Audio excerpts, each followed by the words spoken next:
सुना होगा बागेश्वर धाम। बागेश्वर धाम की स्थापना उसने कब की, कैसे की, क्या करना था, मैं इस पर नहीं जाना चाहूंगा। फंडिंग लूटने का काम लोगों से किया जा रहा है, यह मैं आपके सामने बड़ा खुलासा कर रहा हूं।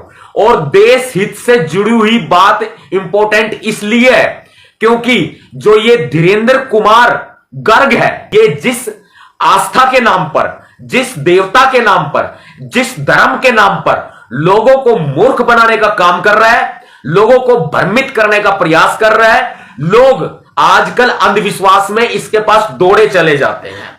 और इसके बागेश्वर धाम से जो मैं सबसे बड़ी बात आपके सामने करना चाहूंगा, पिछले 6 महीने के भीतर 21 से ज्यादा लोग लापता हो चुके हैं। ये अपने भीतर चमत्कारी शक्तियां होने का दावा करता है। जब इसकी पोल खुलती है तो यह कहता है कि इसके श्रद्धेय गुरुजी का आशीर्वाद इनके ऊपर है, वही करते हैं जो कुछ करते हैं। इंडिया के अंदर, भारत के अंदर लोगों को मूर्ख बनाना कितना आसान है, आप ये देख लीजिए।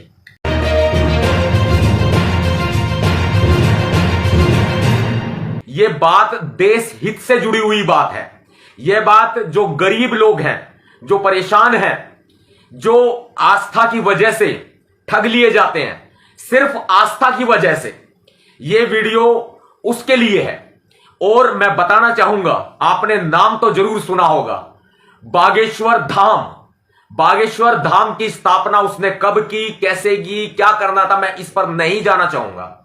बेसिकली मैं बात बताना चाहता हूं, इस ट्रस्ट की या सोसाइटी की आड़ में इन्होंने सोसाइटी एक्ट में एक रजिस्ट्रेशन करवाया हुआ है समिति का, जो कि इनकी एक नाम रखा हुआ है इन्होंने जन सेवा समिति के नाम से। शुरू में भी उसका कुछ नाम है और जन सेवा समिति के नाम से करके ये उन्होंने रजिस्ट्रेशन करवाया हुआ है। और फंडिंग लूटने का काम लोगों से किया जा रहा है, यह मैं आपके सामने बड़ा खुलासा कर रहा हूं। और देश हित से जुड़ी हुई बात इंपॉर्टेंट इसलिए है क्योंकि जो ये धीरेन्द्र कुमार गर्ग है, मैं इसको धीरेन्द्र कुमार गर्ग कहूंगा क्योंकि इसका जो रियल नेम है वो है धीरेन्द्र कुमार गर्ग उर्फ ढिल्लू। इसका गांव है गढ़ा गांव, नाम है इसका गांव है मध्य प्रदेश के छतरपुर जिले के गढ़ा गांव में इसका जन्म हुआ था। और इसको बचपन से शुरू में, अब पिछले कुछ सालों तक इसको ढिल्लू ढिल्लू कहकर के बुलाया जाता था। आप समझ रहे हैं, धीरेन्द्र कुमार गर्ग इसका असली नाम है। और जैसी मुझे सूचना प्राप्त हुई है, मैं ये नहीं कहता कि इस बात में सच्चाई होगी या फिर ये बात मैं प्रमाणित नहीं करता, लेकिन जैसे हमें सूचना मिलती है वैसी मैं आपके सामने ये प्रस्तुत कर रहा हूं। और कुछ बातें हैं जो मीडिया में नहीं आ पाई है, मैं वो भी आपके सामने रखूंगा जो देश हित की बात है। इसीलिए मैंने इसका नाम सबसे पहले बताया है। भाई, इन महाशय का नाम जो है वो धीरेन्द्र कुमार गर्ग है और धीरेन्द्र कृष्ण शास्त्री का इसने चोला ओढ़ रखा है उर्फ ढिल्लू। ढिल्लू इसको कहते थे इसके गांव के अंदर, अभी कुछ साल पहले तक भी कहा जाया करता था। मैं आपको बताता हूं, देखिए, एक सबसे बड़ी बात है कि ये जिस आस्था के नाम पर, जिस देवता के नाम पर, जिस धर्म के नाम पर लोगों को मूर्ख बनाने का काम कर रहा है, लोगों को भ्रमित करने का प्रयास कर रहा है, लोग आजकल अंधविश्वास में इसके पास दौड़े चले जाते हैं। और इसके बागेश्वर धाम से जो मैं सबसे बड़ी बात आपके सामने करना चाहूंगा, पिछले 6 महीने के भीतर 21 से ज्यादा लोग लापता हो चुके हैं, जिनका कोई अता पता नहीं है, जिनमें बच्चे भी शामिल हैं, जिनमें महिलाएं भी शामिल हैं। एक सबसे बड़ा सवाल है, यह संख्या तो वो संख्या है जो कि एफआईआर के ऊपर आ पाई है। और किसी के परिजन, यदि किसी के परिजन होंगे तो वो उसको तलाश करेंगे, उनको देखेंगे कि भाई कहां गए थे या कहां गई थी या कहां गया था, तो वो देखेंगे कि बागेश्वर धाम में गया था। और वो क्या करेंगे कि उनको ढूंढने के लिए वहां जाएंगे, लेकिन वहां वो मिलते नहीं है। खूब अनाउंसमेंट कराई जाती है। इनका जो एक स्वयंभू प्रशासन है, जो इनका एक प्राइवेट देखरेख करने का काम ये लोग करते हैं, जो इन्होंने अपनी व्यवस्था बनाई हुई है, वो व्यवस्था जो है पूरी तरह से हाथ खड़े कर देते हैं अपने और अपना पल्ला झाड़ लेते हैं कि हम लोग नहीं जानते, नहीं ढूंढ सकते। ये अपने भीतर चमत्कारी शक्तियां होने का दावा करता है। जब इसकी पोल खुलती है तो ये कहता है कि इसके श्रद्धेय गुरुजी का आशीर्वाद इनके ऊपर है, वही करते हैं जो कुछ करते हैं। इंडिया के अंदर, भारत के अंदर लोगों को मूर्ख बनाना कितना आसान है, आप ये देख लीजिए कि मतलब खुद के ऊपर बात आई तो कहता है कि उनके ऊपर कोई शक्ति है। रॉन्ग नंबर डायल किया जा रहा है भाई, रॉन्ग नंबर डायल किया जा रहा है। आपको बताता हूं, अगर इस व्यक्ति के अंदर इतनी ही चमत्कारिक शक्तियां हैं तो क्यों नहीं ये पुलवामा के आरोपियों को पकड़वा देता भाई? क्यों नहीं? जितने भी भारत में टेररिस्ट आतंकवादी हमले हुए हैं, अरे तू बहुत बड़ी बड़ी बात करता है भाई, बड़ी बड़ी बातें करता है कि तू हिंदू राष्ट्र बनाएगा, एक बहुत बड़ा अपने आप को राष्ट्रवादी घोषित कर रहा है। तो मुझे यह बता, जितने भी टेररिस्ट अटैक यहां हुए इंडिया के अंदर, और वो दाऊद इब्राहिम वो पाकिस्तान में बैठा है, तू क्यों नहीं उनको यहां बुला देता? तू इतना ही बड़ा चमत्कारी है। मेरा किसी की भावनाओं को ठेस पहुंचाने का कोई तात्पर्य नहीं है, लेकिन भाई आंखें खोलो, आंखें अपनी आंखें खोलिए। इनके पास में जो तिजोरी वाले जाते हैं ना, जिनके पास में बड़ा एक ऐसा बैंक बैलेंस है, उसके अलावा जिनके पास ब्लैक मनी है, उस ब्लैक मनी को व्हाइट कराने के लिए इसके पास जाते हैं। इसकी समिति, इसकी सोसाइटी जो है और इसका ट्रस्ट जो है, उसमें ये ब्लैक टू व्हाइट करते हैं। 60-40% का रेशियो है इनका। ये क्या करता है धीरेन्द्र करता है कि 60% तो सामने वाले बंदे को दे देता है जो इसको ब्लैक मनी ला करके देता है, और 40% ये अपने पास रख लेता है। ये इस तरीके से धन जोड़ने का काम कर रहा है। आप ये बताएं, जो प्रजा सामने बैठी होती है, मैं इस बात पर आऊंगा दोबारा से इस बात पर आऊंगा। मैं पहले ये कंप्लीट कर दूं कि जो 21 लोग लापता, 21 से ज्यादा लोग लापता हैं, उनकी क्या डिटेल है, मैं वो बात बताऊंगा जो पिछले 6 महीने में लापता हुए हैं। आप इस वीडियो को शेयर करो भाई, जो सारे साथी जुड़े इस वीडियो के साथ में, ये बहुत जरूरी है। लोगों की आंखें खोलना बेहद जरूरी है। आपको मैं बताता हूं कि ये जो धन इकट्ठा कर रहा है, ये इकट्ठा कर रहा है पूंजीपतियों से इकट्ठा कर रहा है, ये ब्लैक मनी को व्हाइट बनाता है। ठीक है, जैसे हमें सूचनाएं प्राप्त हो रही हैं, और ऐसा करते हैं ये लोग भाई। रामदेव कर रहा, इससे पहले एक आया था देवकी नंदन कुरकुरा, ढिल्लू से पहले आया था, ढिल्लू से पहले देवकी नंदन कुरकुरा आया था, और आपको पता होगा किस तरीके से मैंने उसकी बखिया उधेड़ी थी। ये मालूम होगा आपको, जब वो हमारे 2 अप्रैल 2018 के भारत बंद का विरोध कर रहा था और अपना स्वर्ण भारत बंद बुला रहा था और आरक्षण का विरोध कर रहा था, उसकी ऐसी पांख पाड़ी थी, उसका देवकी नंदन कुरकुरे का ऐसी पांख पाड़ी थी उसकी, आपको सारा पता है। यूट्यूब पे सर्च करके देख लीजिएगा इसके बारे में आप, कि हमने क्या बोला था और क्या इसकी कार्रवाई बैठाई थी हमने। अब ये एक नया पिलूरा आया है, ये जो सामने इसके प्रजा बैठी होती है, ढिल्लू के जो सामने प्रजा बैठी होती है, आपको बताते हैं ये प्रजा इसकी समर्थक नहीं है। मैं खुद ढिल्लू आपको यह बात कहना चाहूंगा कि यह प्रजा आपकी समर्थक नहीं है। यह प्रजा अंधविश्वास में आई हुई प्रजा है। यह जनता अंधविश्वास में, इनकी आंखों पर पट्टी बंधी हुई है। यह वो आई हुई जनता है जो सोशल मीडिया पे जो तुमने बवंडर मचा रखा है एक बड़ा कि ये चमत्कारी है, ये उसमें भरोसा करके तब आते हैं। और ऐसी कई महिलाएं हैं जिनको सांस लेने में वहां तकलीफ हुई, मैं नाम भी बता दूंगा भाई, मैं बता ही देता हूं, जिनको वहां सांस लेने में तकलीफ हुई, और जब तकलीफ हुई तो उनको अस्पताल में भर्ती करना पड़ा। ये इतना ही बड़ा अगर चमत्कारी है, तो ये जो वहां पर जो लोग बेहोश हो गए, जो लोग वहां पर सांस लेने में जिनको परेशानी हुई, जिनको दिल की बीमारियां थी, जिनको सांस लेने की अस्थमा की प्रॉब्लम थी, या कोई प्रॉब्लम नहीं भी थी, तो उनको प्रॉब्लम होगी, तो भाई उनका इलाज क्यों नहीं कर दिया आपने श्रीमान जी? इनका इलाज क्यों नहीं किया आपने? आप बड़ी बड़ी पर्चियां निकालते हैं, आप बताएं मुझे, इनका इलाज क्यों नहीं किया आपने? एक महिला का मैं आपको डिटेल भी दे देता हूं, ये एक महिला नहीं है, ऐसी हजारों महिलाएं हैं जो वहां पर बेहोश हुए हैं, और मैं एक महिला की डिटेल दे देता हूं भाई। जबलपुर पड़ता है, जबलपुर के एक 50 साल के विधान सिंह ठाकुर हैं। इन्होंने भाई वहां पर अपनी अर्जी लगाई थी बागेश्वर धाम में। 50 साल का बंदा है, उसके परिवार के सदस्य भी वहां मौजूद थे। भाई वहां पे भीड़ भड़ाका तो होगा ही होगा, सिंपल सी बात है, लेकिन जो विधान सिंह ठाकुर है उनकी भी सांस वहां भीड़ में फूलने लगी, और उनकी वाइफ है वो बेहोश हो गई बुरे तरीके से। एम्बुलेंस बुलाई गई, एम्बुलेंस की मदद से उनको जो है अस्पताल पहुंचाया गया। विधान सिंह ठाकुर नाम है जबलपुर के। अगर मैं गलत कह रहा हूं तो भाई आप इसकी डिटेल निकलवा लीजिएगा जो वहां आसपास के लोग हैं।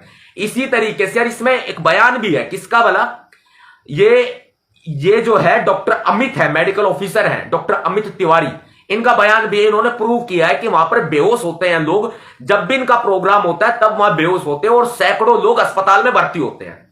ये रिकॉर्ड है, ये रिकॉर्ड है, आप ये देख लीजिए। और ये दूसरों की बीमारियां ठीक करने का दावा करते हैं। ये घरेलू कलह लोगों के होते हैं। उन घरेलू कलह में ये सोचती हैं महिलाएं कि कोई ओपरी पराई आ गई, कोई देवी आ गई, कोई भूत प्रेत आ गया, कोई डायन आ गई, कोई जिन आ गया। ये सोचते हैं, ये मानसिकता है आज लोगों की 21वीं सदी में। और वो ऐसे पाखंडियों के पास में चले जाते हैं।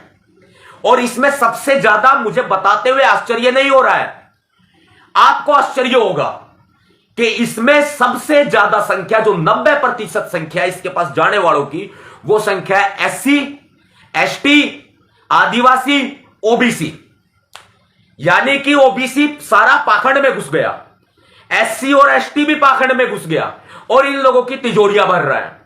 और इसका कद जो है, अपने आप को ये इतना बड़ा बाबा मानने लगा। ढिल्लू जो है, जो गढ़ा गांव में पैदा हुआ छतरपुर के, धीरेन्द्र कुमार गर्ग, ये अपने आप को इतना बड़ा बाबा चमत्कारी मांगने लग गया है, अपने आप को भगवान मानने लग गया। ये जो है, आप बताएं मुझे कि ये सरेआम ये अब धर्म के नाम पर द्वेष फैलाता हुआ घूमता है। इसके ऊपर राजस्थान में 2-3 से ज्यादा एफआईआर दर्ज हो चुकी हैं, लेकिन राजस्थान की पुलिस ने कार्रवाई क्यों नहीं की भाई? हम मुख्यमंत्री अशोक गहलोत से सवाल पूछते हैं। सीएम अशोक गहलोत ने इस मामले में धीरेन्द्र कुमार शास्त्री के खिलाफ जो गंभीर धाराएं हैं, जिनमें गिरफ्तारी तो बनती ही बनती है, आपने इसको गिरफ्तार क्यों नहीं किया? नहीं भी किया, चलो मान के चलो, हम अनिश कुमार की अगर अथॉरिटी सुप्रीम कोर्ट की निकाल करके देखें कि भाई अगर मान के चलो इनको सम्मन पेश करना, तो सम्मन पेश करके इनको जांच में शामिल अब तक क्यों नहीं किया भाई? सबसे बड़ा सवाल है। आप कानून का पालन श्रीमान अशोक गहलोत जी कर ही नहीं रहे हैं। उधर से बीजेपी इसको पूरा शह दे रही है, आरएसएस इसको पूरा शह दे रहा है। इससे पहले देवकी नंदन कुरकुरा आया था, उसको उठने से पहले ही हमने यूं दबा दिया, उसको हमने दबाया, खुल करके कहते हैं भाई हमने दबाया है। और ये जो बागेश्वर धाम के नाम से जो लोगों को मूर्ख बना रहा है धीरेन्द्र कुमार गर्ग, मैं वादा करता हूं आपसे, इसको भी यूं दबा दूंगा, यूं। ज्यादा उछलने की कोशिश ना करें। ये आरक्षण का विरोध कर रहा है और अपने उसके ऊपर जो इसका मेन गेट इसका प्रोग्राम का बनाया जाता है, अब की बार इसने बाबा साहब अंबेडकर जी की अरे फोटो लगाई वहां पर। और ये फोटो आपको पता है इसने क्यों लगाई? ये फोटो इसने इसलिए लगाई क्योंकि इसके कार्यक्रम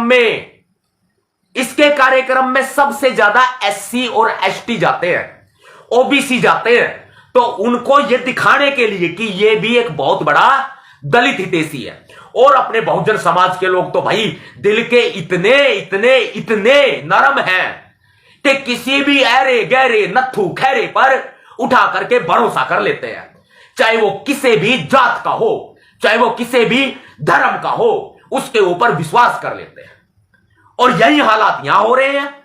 21 से ज्यादा लोग जो है इसके यहां से गायब हो चुके हैं और जो एफआईआर भी दर्ज है उनके लिए। अब सवाल हम पूछते हैं भाई आपसे कि ये लोग कहां हैं? इसकी जिम्मेदारी धीरेन्द्र कुमार गर्ग की बनती है, उर्फ धीरेन्द्र कृष्ण शास्त्री उर्फ ढिल्लू की ये जिम्मेदारी बनती है पूरी कि भाई ये लोग लापता हुए, इन लोगों की खोजबीन में आपने क्या प्रयास किए? या फिर एक मूवी आई थी ना अभी, आश्रम देखी होगी आपने, एक वेब सीरीज थी आश्रम। या फिर आपने वो अड्डा बना लिया है जहां पर सारी की सारी मादक पदार्थों की तस्करी की जाती है, लोगों को ऐसे बनाया जाता है जैसे कि फिल्म में दिखाया गया है। मैं क्वेश्चन मार्क लगा रहा हूं, मुझे नहीं पता है, मैं क्वेश्चन मार्क लगा रहा हूं। क्या महिलाओं का इस्तेमाल किया जा रहा है? आप इनके बोलने का तरीका देख लो, ये मुझे सिखा देंगे कि भाई मैंने तू तड़ाक करके बात की है। भाई जैसा व्यक्ति होगा वैसे उससे बात करी जाएगी। और भाई श्रीमान जी, मेरी बात का बुरा मत मानना, देख मैं हरियाणा का हूं और हमारी भाषा इसी है, ठीक समझ गए? इसलिए ना इज्जत पे बात कर रहा हूं, इज्जत ते प्यार ते बात करी है, और प्यार ते कह रहा हूं भाई, यो लोगों ने मूर्ख बनाने का काम धंधा बंद कर दे। इससे बढ़िया कुछ कमा, ज्यादा बढ़िया रहेगा। मैं बीच में बताना चाहूंगा, 9 लोगों को पुलिस ने खोजने की रिपोर्ट हमारे पास आई है कि 9 लोगों को पुलिस ने खोजा है, ढूंढा है, और बाकी 12 लोगों का कोई अता पता नहीं चल रहा है। ये अभी की खबर नहीं, अभी की ये सूचना नहीं है, जानकारी नहीं है, ये कुछ महीने पहले की जानकारी है। इसके अलावा अनेकों लोग लापता हुए। मैं आपको बताता हूं, जिसके परिजन होते हैं वो जाएंगे ढूंढने, एफआईआर भी दर्ज कराएंगे, और जो व्यक्ति, जो महिला या फिर कोई व्यक्ति अगर घर में अकेला होता है, उसके आगे पीछे कोई नहीं होता, अगर वो महिला या युवती या लड़की अगर यहां बागेश्वर धाम से गायब हो जाए, तो आप बताओ इसको कौन ढूंढेगा? उसका तो कोई अता पता चलेगा ही नहीं, उसके तो परिजन है ही नहीं, उसका अता पता चलेगा नहीं, उसकी एफआईआर दर्ज होगी नहीं। यहां ये लोग फायदा उठा रहे हैं, धर्म के नाम पर मसाला फेंका जा रहा है, मसाला दबा के मसाला फेंका जा रहा है। और जो महिलाएं, भाई मेरी मां है, मेरी बहन है, मेरी बेटियां हैं, मेरे बच्चे बराबर हैं, जो यहां जाते हैं, मेरी बहन बराबर है, मेरी मां बराबर है, मेरे बुजुर्ग बराबर हैं। मैं हाथ जोड़ करके निवेदन करता हूं, जो ये प्रजा सामने बैठ करके अपने दुखों का निवारण मांगती है, अंधविश्वास में अंधे होकर, कहते हैं जी कारोबार में मुनाफा नहीं हो रहा, कहते हैं जी दुकानदारी नहीं चल रही, ये कहते हैं कि भाई नौकरी नहीं लग रही, ये कहते हैं घर में कलेश रहता है, अमूमन जो है यही बातें आती हैं। और ये बातें आती है, पैसा हाथ में रुकता नहीं। दुनिया में कोई ऐसा आदमी नहीं जिसके हाथ में पैसा रुके, और खासकर मिडिल क्लास फैमिली और गरीब आदमी। और गरीब आदमी होगा भाई, टोटे का मतलब होता है झगड़ा। अगर घर में आटा खत्म हो गया, नमक मिर्च नून मिर्च खत्म हो गया, तो घर में तो भाई बर्तन होंगे तो खुड़केंगे, घराड़ी तो बोल लेगी अब तू कमावे ना धमावे।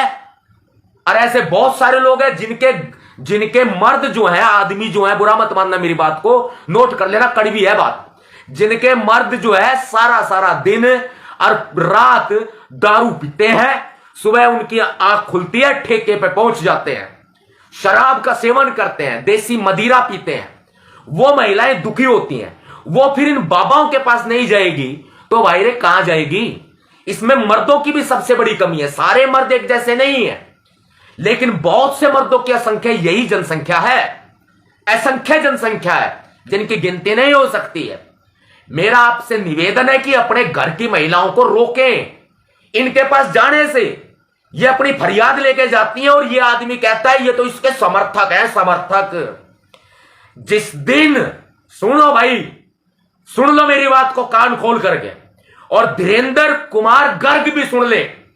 धीरेन्द्र कुमार गर्ग उर्फ धीरेन्द्र कृष्ण शास्त्री उर्फ ढिल्लू, जिस दिन तुम्हारा ये पाखंड का चोला उतर गया ना तुम्हारे ऊपर से, और जिस दिन ये जनता जाग गई, जिस दिन अंधविश्वास का पर्दा लोगों की आंखों से हट गया, उस दिन तुम सड़क पे आ जाओगे। सड़क पे, याद रखना, ज्यादा दिन तक तुम्हारा ये ड्रामा चलने वाला नहीं है। और मैं गिना दूंगा ऐसे मंदिर, छोटे छोटे मढ़ी बना रखी है, कुटी बना रखी है, हमारे गुड़गांव में भी है ऐसे, हमारे गुड़गांव में भी है, बताऊंगा, मैं एड्रेस भी बताऊंगा। वहां पे महिलाओं को 4-5 को पकड़ लेते हैं, उनके घर परिवार की होती है, और उनके पता है क्या, वो उनका सर घुमवाते हैं आप ऐसे नीचे ऊपर करके, वो बाल खोल लेती हैं अपने कि उनमें भूत आ गया या उनमें कोई देवता आ गया, ऐसे करते हैं ये। और फिर लोग धीरे धीरे इनके पास आते हैं। अरे किसी की घरवाली किसी तरह नाराज होगी तो वो पति जाएगा, अपने अंदर भूत होने का नाटक दिखाएगा, उसके घरवाली भाई मान जाएगी।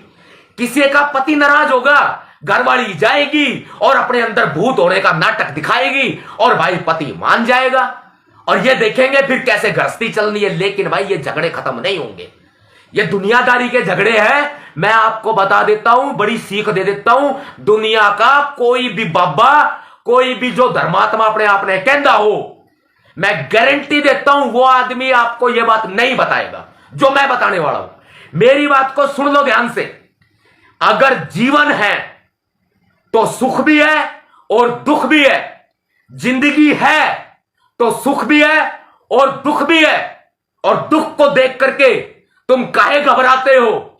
एक दिन तुम अपनी जो सब्जी बनाते हो ना, उस सब्जी में नमक और मिर्च मत डालो, सब्जी उबाल करके खाओ, आपको पता लग जाएगा दुख क्या होते हैं। जैसे जैसे सब्जी के अंदर नमक और मिर्च की महत्वता है, ऐसे ही जीवन में दुखों की भी महत्वता है। दुनिया का कोई बबेरा, कोई बाबा, कोई पाखंडी इस बात को नहीं बताएगा, याद रखना। और इस बागेश्वर धाम के नाम से जो अपना धंधा चला रहा है, इसकी पोल पढ़ो, इसकी पोल खोलो, बहुत जरूरी है। ये बहुत बड़ा, ये कहता है हिंदू राष्ट्र बनाऊंगा, हिंदू राष्ट्र बनाऊंगा। मैं किसी धर्म को ठेस नहीं पहुंचाना चाहता। मैं ये प्रमाणित करता हूं कि मेरा मकसद किसी धर्म को ठेस पहुंचाना नहीं है, किसी जाति को ठेस पहुंचाना नहीं है, किसी व्यक्ति विशेष को ठेस पहुंचाना नहीं है, किसी की भी भावनाओं को ठेस पहुंचाने का मेरा कोई मकसद नहीं है। लेकिन मैं बड़ी बात कहता हूं, भारत के संविधान में बाबा साहब अंबेडकर जी ने मौलिक अधिकारों में धर्मनिरपेक्षता का अधिकार दिया है। कोई भी व्यक्ति किसी भी धर्म को मान सकता है, यह हमारा भारत है। या हिंदू, मुस्लिम, सिख, ईसाई आपस में सब भाई भाई। और जो जाति के ऊपर तुम करते हो अत्याचार, बंद कर दो ये अत्याचार और बंद कर दो ये अत्याचार। ये मेरा कहना है तुमसे। हर एक व्यक्ति को अपना धर्म मानने का अधिकार है। भारत कभी भी हिंदू राष्ट्र नहीं बनेगा और हम नहीं बनने देंगे। किसी भी धर्म को ठेस पहुंचाने का मकसद नहीं है। हिंदू धर्म में पैदा हुआ हूं भाई, ठोक करके कहता हूं, लेकिन पाखंडी नहीं हूं। मैं सभी धर्मों का सम्मान करता हूं, सभी धर्मों की इज्जत करता हूं। हिंदू धर्म की, सिख धर्म की, मुस्लिम धर्म की, बौद्ध धर्म की, जैन धर्म की, मैं उसके अलावा पारसी धर्म है, जितने भी धर्म है, मैं सारे धर्मों की बराबर इज्जत करता हूं, सारी जातियों की बराबर इज्जत करता हूं, बराबर सम्मान करता हूं। मेरा धर्म मानवता का धर्म है, मेरा धर्म इंसानियत का धर्म है। मैं एक ही धर्म को मानता हूं जो कि इंसानियत का धर्म है, जो हमें इंसानियत सिखाता है, जो हमें मानवता सिखाता है। क्रांतिकारी जय भीम, जय भारत, नीला सलाम, जय संविधान।